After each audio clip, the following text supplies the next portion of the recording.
Bismillahirrahmanirrahim. Assalamualaikum warahmatullahi wabarakatuh. Waalaikumsalam warahmatullahi wabarakatuh. Alhamdulillahi rabbil alamin. Alhamdulillahilladzi ja'ala ramadhana syahra siyam wa anzala fihi al-Qur'an hudan lin-nasi wa bayyinatin minal huda wal furqan. Ashhadu an la ilaha illallah wahdahu la syarika lah wa ashhadu anna Muhammadan abduhu wa rasuluh la nabiyya wa la rasula ba'dah. Allahumma salli wa sallim wa barik ala Muhammadin wa ala alihi wa ashabihi ajma'in, amma ba'du. Bapak Ibu kaum muslimin, kaum muslimah, jamaah pengajian buka bersama Masjid At-Taqwa rahimakumullah. Semoga kita semua dirahmati, diridai Allah Subhanahu wa ta'ala. Amin. Alhamdulillah, segala puji dan syukur kita ucapkan dan kita ungkapkan kehadiran Allah Subhanahu wa ta'ala atas nikmatnya di sore hari ini kita semua bisa hadir di masjid ini dalam keadaan sehat walafiat. Sehat ya Bapak Ibu ya? Alhamdulillah. Kita juga bersyukur atas nikmatnya hari ini kita bisa berpuasa. Puasa ya Bapak Ibu? Insyaallah. Ibu-ibu puasa? Ada yang sudah bolong puasanya? Kalau ibu-ibu sudah puasanya kok ada yang bolong, berarti masih muda. Ibu ya? Berarti kalau sudah nggak ada yang bolong berarti Skewut. Oversize. ibu-ibu puasanya pada bolong semua kok Pak? Masih muda-muda ya, apalagi pakai jilbab warna ungu kelihatan, wah muda-muda semua Bu, semangat ceria ya. Ngalai bapak-bapak, penjenengan kok nggak pakai seragam toh Pak? Kalah kali buku. Lah ya nah, kok mau kalah sama ibu-ibu?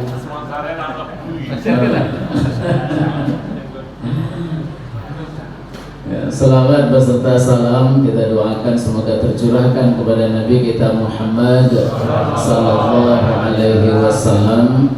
Semoga kita semua bisa istiqomah dalam mengikuti, mentauladani beliau, baik dalam konteks ibadah maupun dalam konteks bermuamalah. Dan semoga kita semua termasuk umat beliau yang nantinya mendapatkan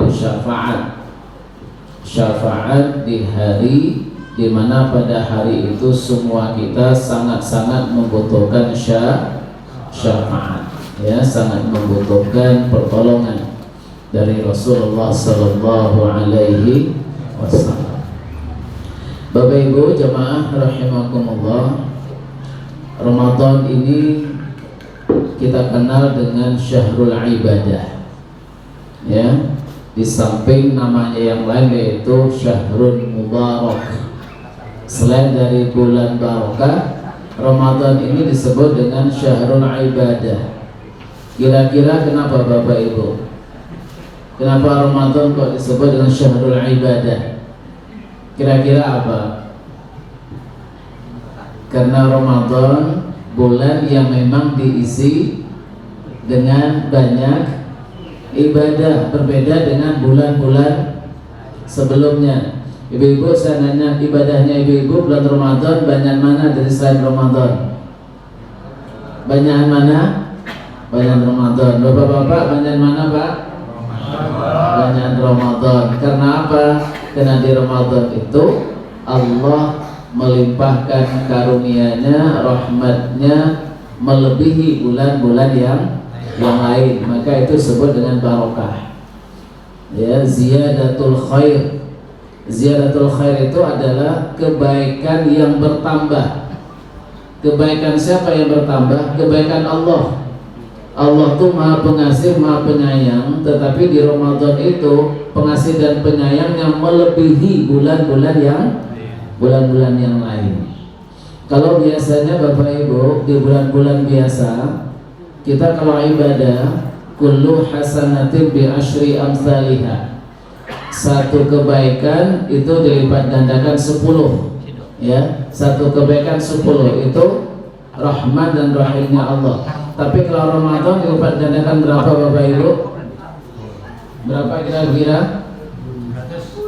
Ya, 70 ke atas. Dan bahkan ada satu hari yang kita kenal dengan Lailatul Qadar. Lailatul Qadri khairum min alfi syahr. Lailatul Qadar itu lebih baik dari 1000 bulan. Kira-kira berapa Bapak Ibu? 8 bulan. Ya? 8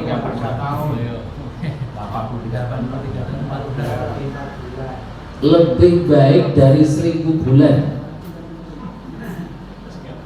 83 itu sama dengan 1000 bulannya. Ini lebih baik dari 1000 bulan. Berapa? Tidak terhingga. Ya. Jadi Lailatul Qadar itu Ibu, itu tidak terhingga. Jangan kita terjemahkan Lailatul Qadar itu sama dengan beribadah 83 tahun. Enggak, dia lebih baik. Khairun itu berarti tidak terbatas. 1000 bulan itu bukan angka 1000 itu Bapak Ibu. Dari bahasa Arab itu 1000 pun menunjukkan banyak. Ya, jadi 1000 itu menunjukkan banyak.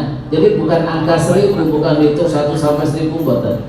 Jadi kata 1000 dalam bahasa Arab itu adalah menunjukkan banyak. Makanya orang sering mengatakan alfu mabruk. Ya, alfu mabruk, barokah yang banyak, bukan 1000 kebarokahan, tapi barokah yang banyak. Jadi 1000 itu adalah angka, hitungan angka yang banyak. Kalau kita mengatakan miliarder, ya, ada nggak orang mengatakan ini orang triliuner, ada nggak? Lebih banyak mana miliar dari triliun?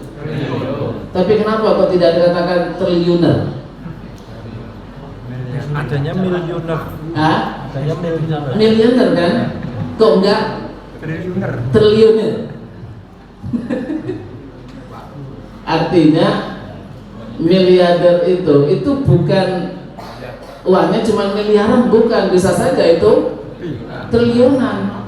Tapi istilah miliar itu istilah untuk menunjukkan banyak. Nah, dalam bahasa Arab itu alfun, ya. Alfun. Jadi bukan berarti 1000 itu enggak, tapi menunjukkan banyak. Lah ini khairun min alfisha, lebih banyak daripada yang banyak itu. Berarti kan itu tidak terbatas. Nah, insya Allah mulai nanti malam, ini Allah menjanjikan akan menurunkan ya malam yang penuh berkah itu. Monggo Bapak Ibu kita siapkan diri kita, siapkan keimanan kita untuk perbanyak ibadah, kita siapkan kesehatan kita agar bisa ibadah ya di malam hari. Karena Lailatul Qadar bukan Naharul Qadar ya, tapi Lailatul Qadar adanya di malam hari. Maka siang hari kita usahakan untuk tidur biar malam harinya tidak tidur ya. Jadi Lailatul Qadar itu bukan diberikan di tempat Bapak Ibu, tapi diberikan di waktu. Ya, bukan di tempat. Bukan berarti kemudian orang yang tidak berada di masjid tidak mendapatkan itu, enggak. Ya, dimanapun asalkan kita beribadah, maka ibadah di malam hari itu dilipat gandakan. Meskipun tidak berada di masjid. Ya. Jadi jangan lalu kita berpikir yang penting di masjid i'tikaf, sampai di masjid bawa bantal tidur. Sama aja enggak. Ya. Jadi kenapa itikaf itu di masjid? Karena kalau itikaf di masjid, ya itu godaannya lebih kecil dibanding kita itikaf di rumah. Jadi itikaf itu artinya kita memfokuskan diri dari gangguan-gangguan di luar diri kita. Itu namanya itikaf. Jadi kita membuat tempat khusus, di situ kita mengkhususkan diri untuk ibadah. Nah, maka Ramadan dikatakan syahrul ibadah. Bapak Ibu jamaah rahimakumullah, saya melihat ibadah ini, ya, ini seperti sekolah. Ya, ibadah ini seperti sekolah. Mirip-mirip gitu, beda-beda tipis. Apa kemiripannya? Di sekolah itu ada ilmu, ada sangu. Ada ilmu, ada sangu. Atau bahasa yang lain, ada pelajaran, ada jajanan. Ya, ada pelajaran, ada jajanan. Terutama untuk anak-anak SD, anak TK, ya, pelajaran, jajanan. Di antara dua ini, antara pelajaran dengan jajan, ya, itu lebih berat kemananya Bapak Ibu? Ibu jenengan masih ingat nggak waktu panjenengan masih SD, ya, itu berangkat ke sekolah itu senangnya belajar atau senangnya jajan? Belajar apa jajan, Bu? Kok sama ya?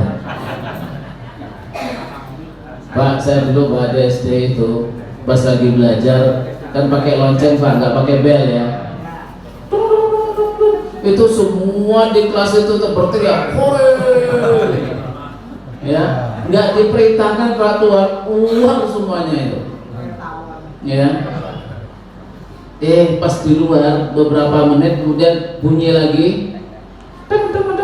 nggak ada satu pun yang bilang hore masuk lagi, itu nggak ada. Jadi pas di dalam ruangan lonceng itu bunyi hore keluar rebutan. Kalau sudah di luar bunyi bel lagi, lonceng lagi, itu nggak ada yang rebutan masuk. Masuknya malah satu-satu, pada terlambat semua. Malah gurunya, coba masuk gitu. Kalau keluarnya nggak pernah gurunya, keluar tuh nggak pernah. Ini menggambarkan apa? Menggambarkan, ya, semangat sekolah pada waktu itu lebih dominan semangat jajan daripada semangat belajarnya. Kan nanti ya, semangat mendapatkan jajan itu lebih besar dari semangat belajar. Jadi pagi-pagi itu sudah minta sangu sama orang tua, ya, untuk jajan. Nah, ini kan gambaran sekolah begitu. Tapi kalau sudah SMA, kuliah, itu beda. Nah, ini mulai, ya, fokusnya kepada ilmunya, belajarnya. Meskipun nggak jajan nggak apa-apa, ya, yang penting bisa belajar. Ini sudah terjadi perubahan. Tapi nanti Pak, Bu, kalau sudah S3 itu kadang kembali lagi Pak. Kuliah itu nyari duit Pak, nyari beasiswa ini besar masalah. Ya, meskipun nggak linear, nggak satu nggak nyambung dengan ilmunya, tapi yang penting dapat beasiswa. Yang model gini nih ya ada loh Pak, ya, yang model gitu juga ada, nyari jajanan lagi gitu. Nah, maksud saya, ibadah kita itu seperti itu. Allah memerintahkan kita untuk ibadah itu adalah agar kita mendapatkan pelajaran dari ibadah itu. Jadi ibadah itu adalah sekolah Bapak Ibu. Ya, kita beribadah itu kita sekolah. Allah ingin mengajarkan kita lewat ibadah itu. Ya, Allah ingin mengajarkan kita dari ibadah. Allah ingin kita mengambil pelajaran dari sholat. Allah ingin mendidik kita lewat puasa. Allah ingin memberikan ilmu kepada kita lewat membaca Al-Quran.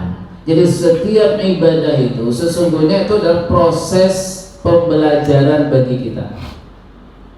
Nah, agar kita mau melaksanakan ibadah itu, maka Allah memberikan reward, Allah memberikan hadiah untuk jajan. di surga nanti. Apa hadiahnya? Yaitu pahala. Allah kasih sangu seperti orang berangkat sekolah dikasih sangu agar mau berangkat sekolah, agar mau ibadah dikasih sangu untuk hidup di akhirat, yaitu pahala. Panjenengan kira-kira Bapak Ibu, kalau ada ibadah nggak ada pahalanya, mau nggak?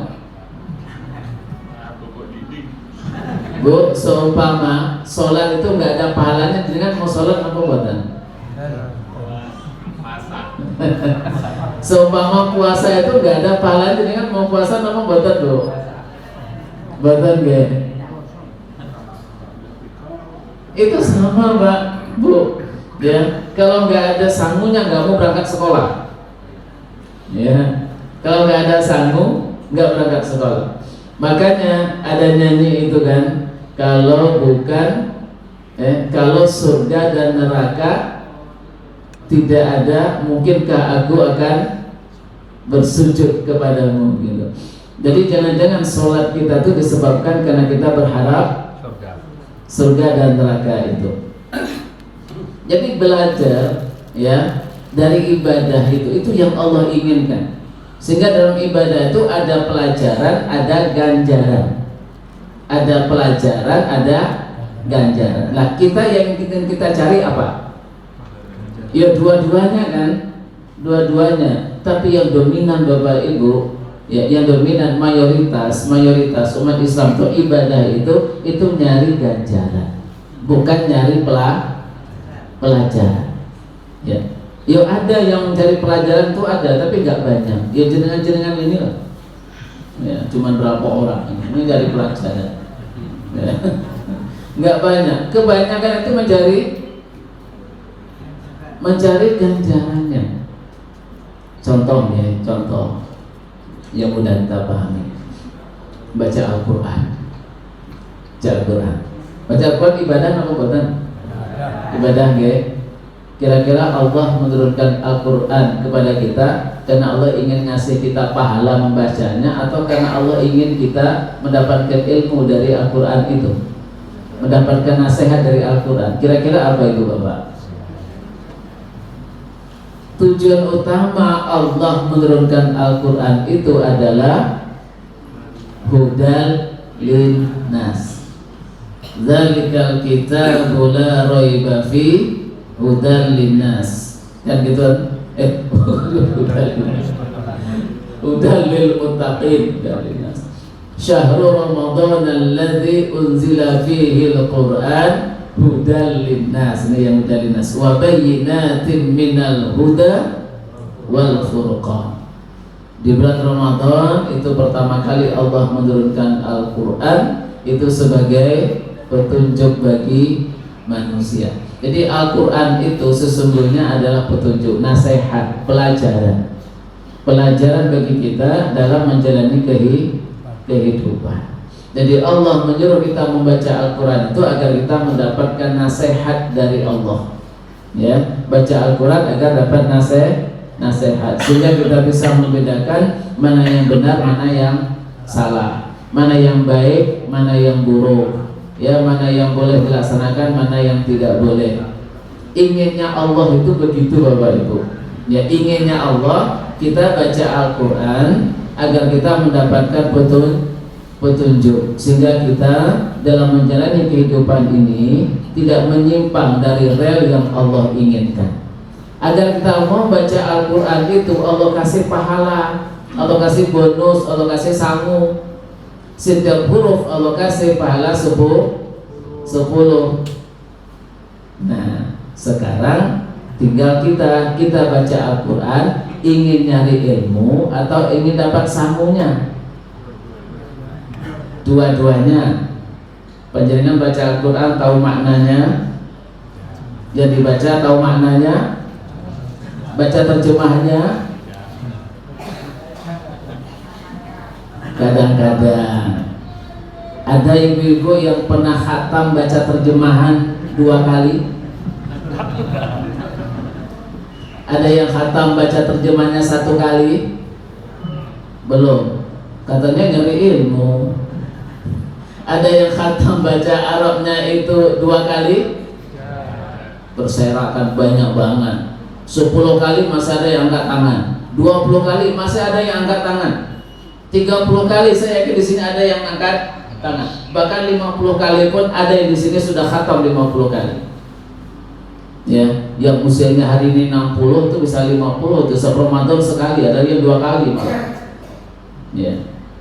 Coba Bapak Ibu bandingkan 50 kali khatam membaca Arabnya, tapi nggak pernah 1 kali pun kita khatam baca terjemahan. Kita baca Al-Quran untuk apa? Kalau bukan untuk mencari pahala juga. Makanya ada yang mengkhatam Al-Quran one day one juz setiap bulan khatam. Jadi yang one day one juz itu setiap bulan itu khatam. 1 tahun one day one juznya itu sudah 12 kali. Bayangkan kalau 5 tahun 60 kali Bapak Ibu. Tapi itu merubah perilaku napa mboten? Kalau yang dibaca itu hanya Arabnya saja, nggak dipahami yang dibaca, ya, maka itu hanya pahala yang kita dapat, ganjaran yang kita dapat, tapi nggak mendapat pelajaran, sehingga perilakunya nggak pernah berubah. Itu sama dengan anak-anak berangkat sekolah setiap hari dapat jajan tapi nggak pernah masuk. Itu sama dengan itu, Pak. Berangkat sekolah, kalaupun masuk ngobrol sama temannya, nggak dengerin apa yang disampaikan oleh gurunya. Ya nggak pintar-pintar, tapi kan penting dapat duit. Setiap hari pulang bawa mainan, Pak. Dan di luar sekolah kan banyak mainan ya. Setiap pulang sekolah bawa mainan, dan itulah yang dia dapatkan. Ilmunya nggak dapat, sampai bapak ibunya bingung. Ya, lele. Pergi kelas 6 tapi kok perilakumu kayak kelas 1. Kan karena orang tua begitu Pak bilang. Lah kamu udah kelas 6 tapi kok perangaimu kok kayak cah TK gitu. Ya bener orang dia nyarinya sangu kok Pak. Bukan nyari ilmu. Nah maksud saya ini kita harus sadar ya. Sadarkan diri kita bahwa ibadah itu proses belajar. Baca Al-Quran jangan hanya mencari pahala, bukan itu tujuan utamanya Allah. Allah ingin kita mendapatkan pelajaran nasihat lewat Al-Quran. Maka terjemahan harus dibaca. Sehingga muncul tombol hati itu Bapak Ibu. Tombol hati itu apa? Obat hati, biar hatinya sehat. Itu diantaranya apa? Baca Al-Quran. Lah itu harus dengan maknanya biar dapat pelajaran. Kalau nggak dengan maknanya, hatinya nggak akan sembuh. Ya, nggak akan sembuh. Hatinya itu suka menghina, suka menghibah, suka caci maki. Ya, itu nggak akan sembuh meskipun baca surah Al-Hujurat itu. Ya, berkali-kali baca ya bilazinanullah yasfar qaumun min qaumin saya guru sampai ya ayat yang berikutnya ya bilazinanullah katsiran minaz-dzan, jangan berburuk sangka. Ya wala tajassasu wala yaghtab ba'dukum ba'dhan, jangan tajasus, jangan ghibah. Dibaca terus tapi habis baca malah ghibah. Habis baca ghibah padahal baru aja dibaca. Karena apa? Ya karena nggak dapat nasihat. Jadi monggo Bapak Ibu ya, bagi panjenengan yang mungkin sudah khatam sampai malam ini atau kemarin sudah khatam, tolong dong baca terjemahannya. Ya, syukur-syukur baca Al-Quran itu kita baca Arabnya, langsung baca terjemahannya. Insya Allah setiap kita baca Al-Quran ada iman yang bertambah, ada akhlak kita yang berubah. Insya Allah semangat ibadah insya Allah akan bertambah. Karena apa? Kita dinasihati oleh Al-Quran. Maka kata Rasulullah, ad-dinu an-nasihah. Agama itu adalah nasihat. Agama itu nasihat. Orang beragama adalah orang yang selalu mendapatkan nasihat. Dari siapa dia mendapatkan nasihat? Dari Allah. Dari Allah. Lewat Al-Quran. Dari Rasulullah lewat hadisnya. Ya. Dari a'immatul muslimin, dari ulama-ulama lewat apa? Lewat tausiah kajian-kajian, lewat fatwanya. Dan lewat umat Islam secara keseluruhan, yaitu watawasau bil haq watawasau bis sabr. Itulah sesungguhnya agama. Jadi kita ya memahami agama itu sebagai nasihat. Beragama berarti kita ingin mendapatkan nasihat dari agama itu. Maka orang beragama akhlaknya harus lebih baik dari yang tidak beragama. Logikanya begitu. Ya, orang yang beragama mesti perilakunya lebih baik dari orang yang nggak paham agama. Mestinya begitu, idealnya begitu. Ya, idealnya begitu. Nah, yang begini akan bisa didapatkan kalau kita betul-betul memahami bahwa agama itu nasihat dan Al-Quran itu nasihat, hadis itu nasihat. Maka kita tidak akan baca Al-Quran hanya Arabnya, tapi juga akan membaca terjemahannya. Jangan ikut kita orang Arab, Bapak Ibu. Orang Arab itu nggak pernah baca terjemahan.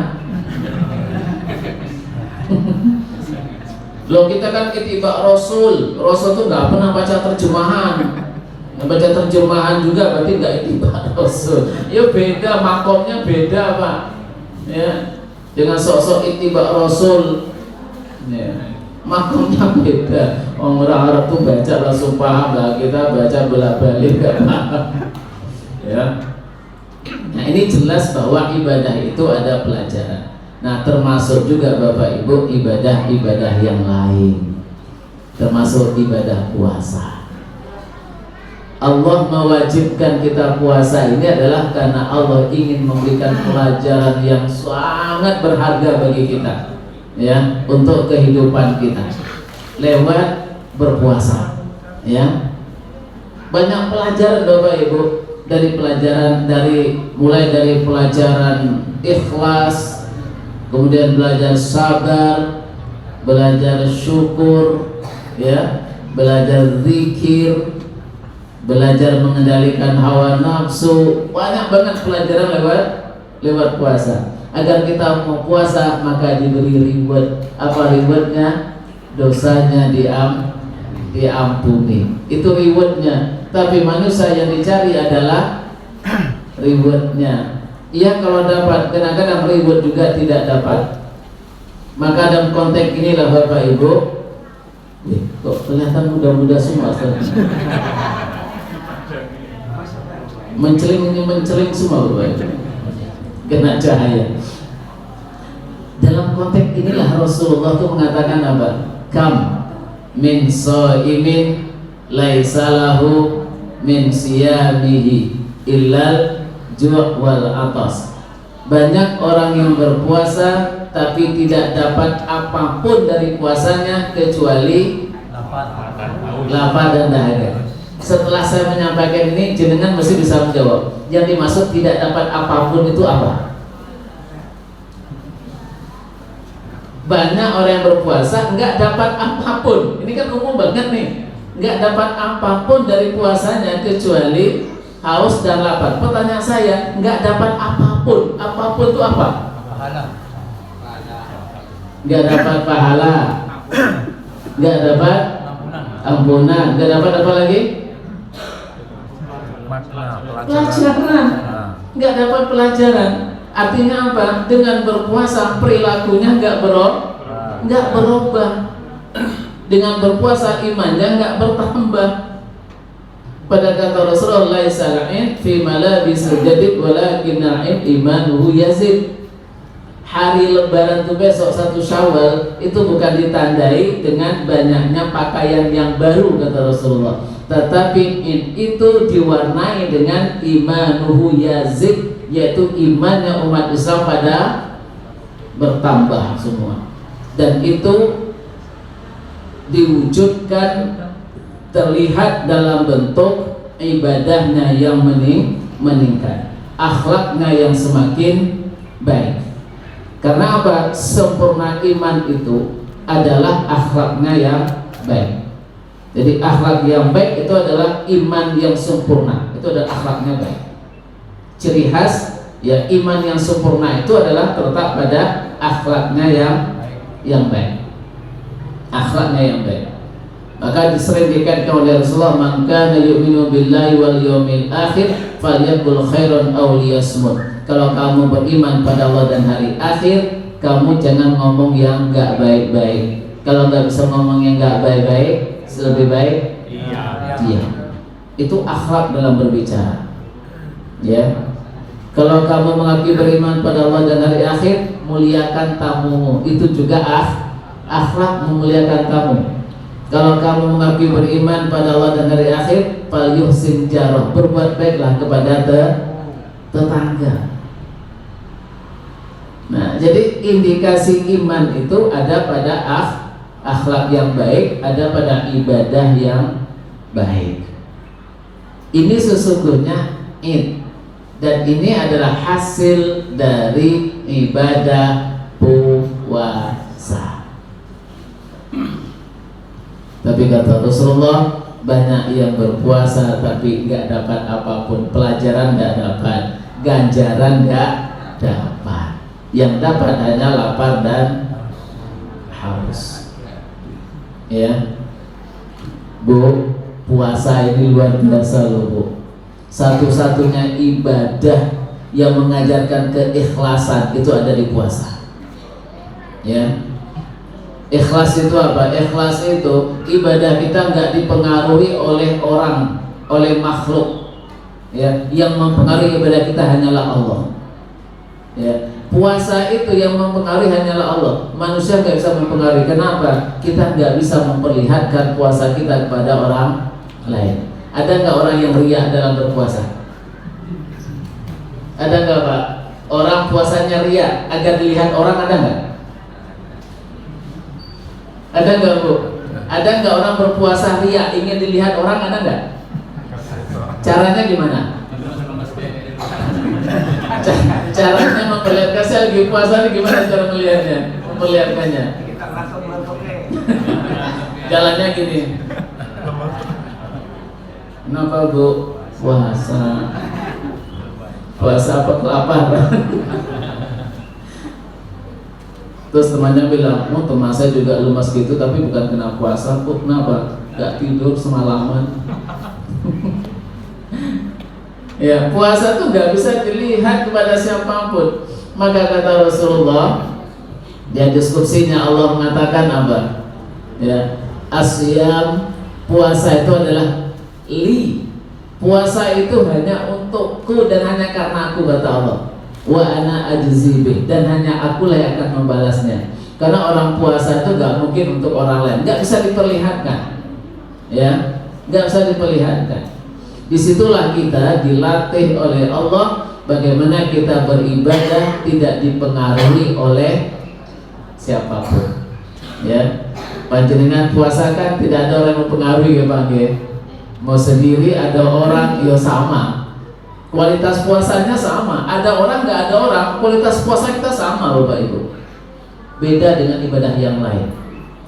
Panjenengan baca Al-Quran, ada orang yang mendengarkan dengan tidak ada orang yang mendengarkan. Kira-kira bacaannya sama apa beda?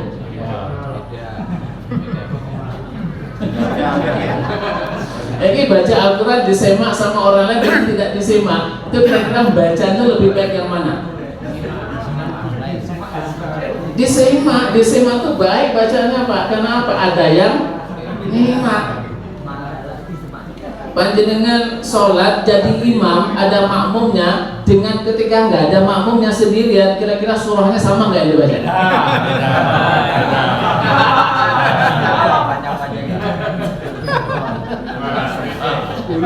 Sambutan, saya bukan nyinggung Pak Imam di sini. Mohon maaf. Ya. Bu, jenengan sholat di masjid pakai rukuh dengan sholat di rumah, rukuhnya sama apa enggak? Beda.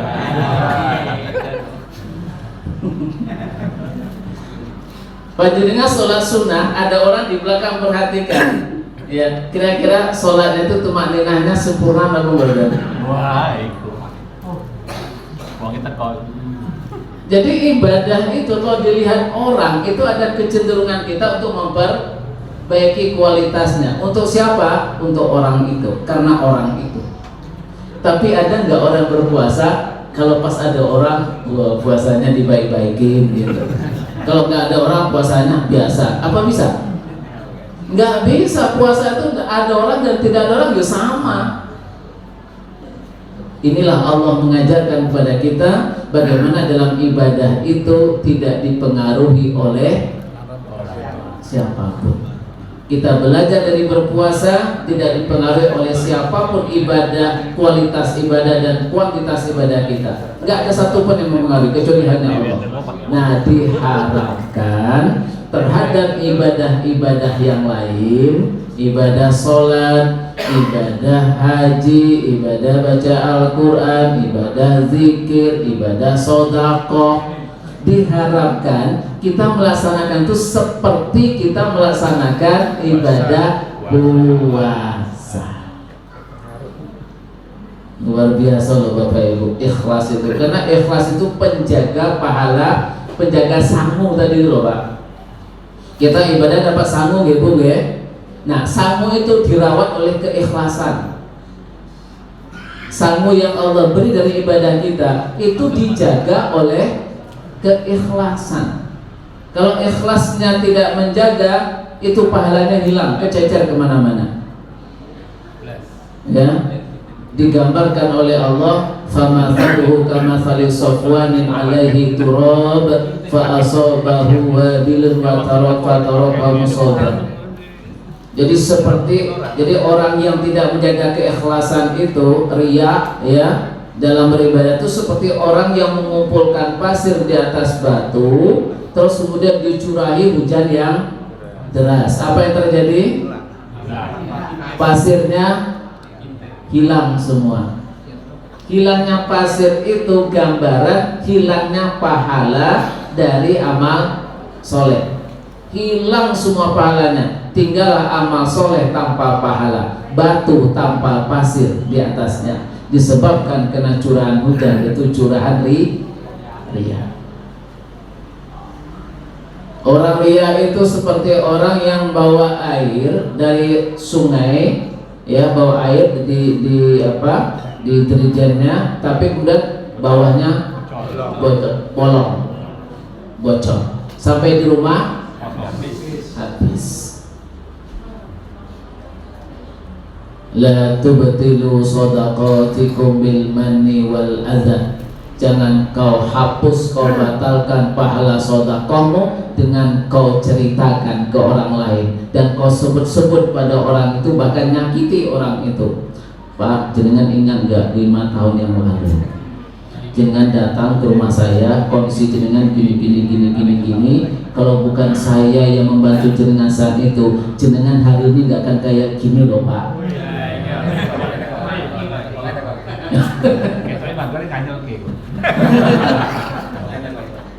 Bu, yang sulit itu Bu, ikhlas. Ikhlas itu tidak dituntut di saat melaksanakan saja, tapi ikhlas itu dituntut seumur hidup. Ada orang datang ke panjenengan minta tolong, jenengan kasihan banget sama orang itu. Ada orang, nggak ada orang, jenengan akan membantu karena kasihan, karena Allah ikhlas banget membantunya. Pahalanya sudah Allah beri sebanyak-banyaknya, ya. 2 tahun kemudian orang yang jenengan ini bantu hari ini, 2 tahun yang akan datang nyakitin jenengan. Nah, itu. Ya, ini orang yang jenengan bantu dengan ikhlasnya. 2 tahun kemudian nyakitin jenengan, menghibah jenengan, menfitnah jenengan. Kira-kira bisa nggak untuk tidak mengungkit peristiwa 2 tahun yang lalu? Angin. Berarti kurang ikhlas. Jangankan orang lain Pak, Bu, ibu terhadap anaknya saja nggak bisa jaga keikhlasan, coba.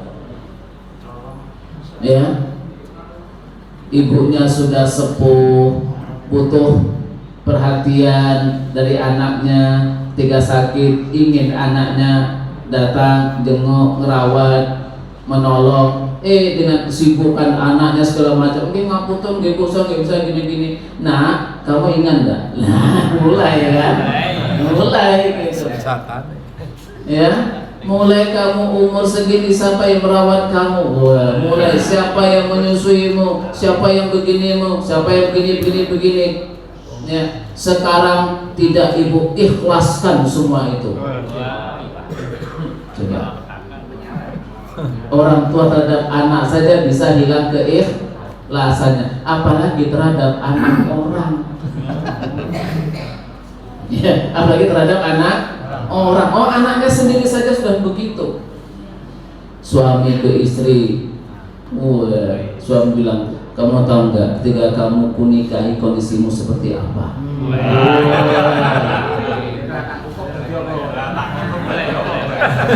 Kalau bukan karena kau menikah denganku, nggak mungkin kau bisa tinggal di rumah sebagus ini.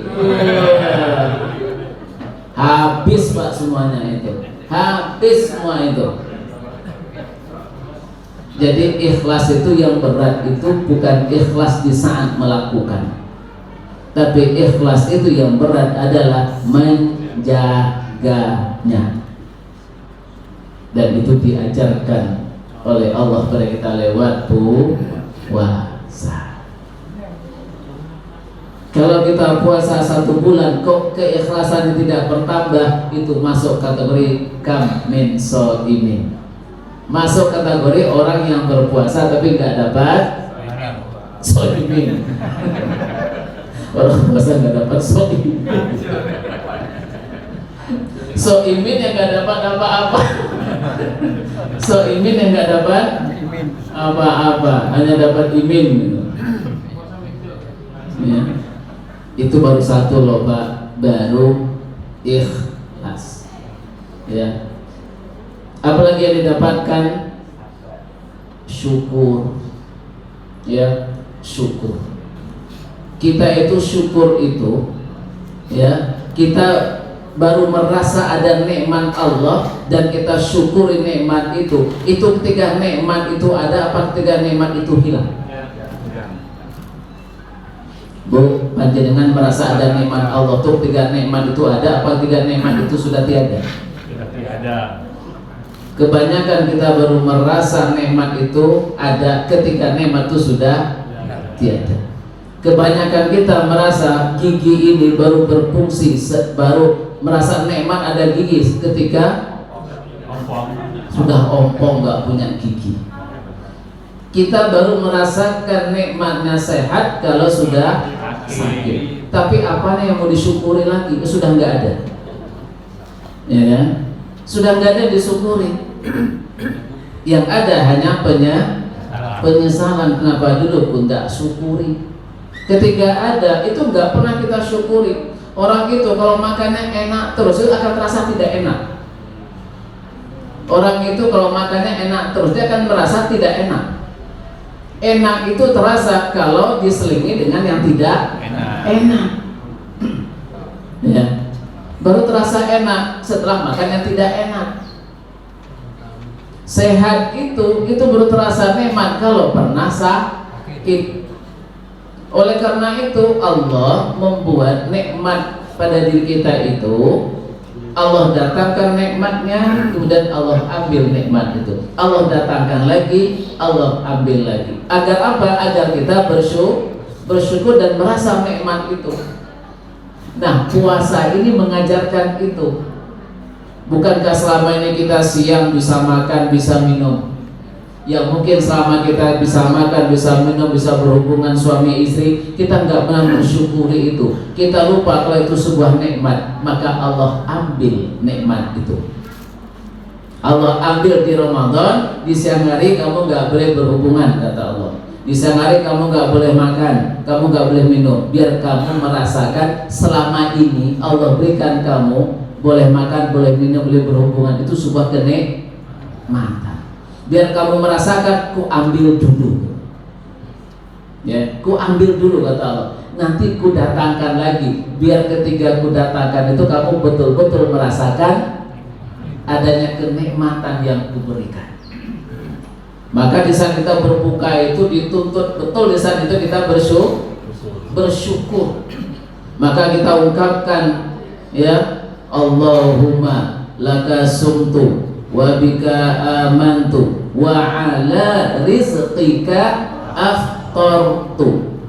Kita katakan, ya Allahumma, ya Allah, laka sumtu, aku berpuasa untukmu, wa bika amantu, dan aku beriman kepadamu, wa ala rizqika aftartu, aku bisa berbuka ini ya Allah karena ada rezeki yang kau berikan kepadaku. Disitulah kita ungkapkan pada Allah, ya Allah, kalau bukan rezeki yang kau berikan kepadaku, aku akan puasa terus, gak akan bisa berbuka. Aku bisa berbuka ini karena ada rezeki yang kau berikan kepadaku. Berarti kita mengakui adanya rezeki yang Allah berikan pada kita.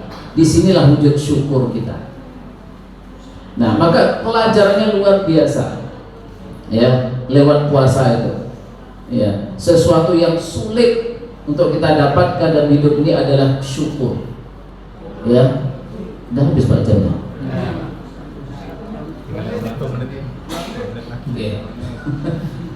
Qalilan ma tashkurun, sedikit sekali yang bersyukur. Terakhir Bapak Ibu, ini saya ingin ngetes, jenengan ini sudah termasuk bersyukur atau belum? Kita punya gigi berapa? Bu, jenengan punya gigi berapa? Bukan yang sekarang dia giginya, yang dulu.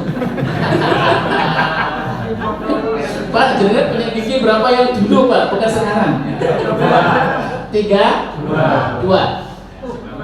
2 Bu, kita punya gigi. 1 sakit, 31 sehat. Jawab dengan jujur, ya. Selama 1 hari itu kita lebih banyak mengeluh yang 1 atau mensyukur yang 31?